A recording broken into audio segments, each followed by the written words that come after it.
Assalamu alaikum warahmatullahi ta'ala wa barakatuhu. Barkanmu da sake saduwa a cikin wannan bidiyo namu mai albarka. So jama'a muna so ga munuwa wannan wani irin bishiya ne. Bishiyar dai ana ci. So kuma muna so ku gaya mana wannan wace bishiya ce. It means dai mun sani muna so ku gaya mana ko da irin wannan ka taɓa gani a wani wajen ko kuma a'a kana da shi. So muna so ku gaya mana wannan wace kalar bishiya ce. Kuma tana da daɗi matuƙa sosai sosai. To amma muna so ku gaya mana wannan wace bishiya ce. Wannan bishiya kuma da kuke gani already ga mai buƙata zai iya mana magana in kana da buƙata sai mu ma bayani sosai akan wannan bishiya. Tana da matuƙar daɗi sosai sosai. Ta fi goba daɗi ma a baki. So da haka in ka ga ta burge ka za ka iya mana magana ga wannan aba.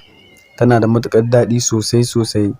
So muna so jama'a ku gaya mana wace iriyar bishiya ce wannan kuma menene goba ce ko a'a mece ce. Ga ta nan dai mai kama da goba to amma kana kallon ganyenta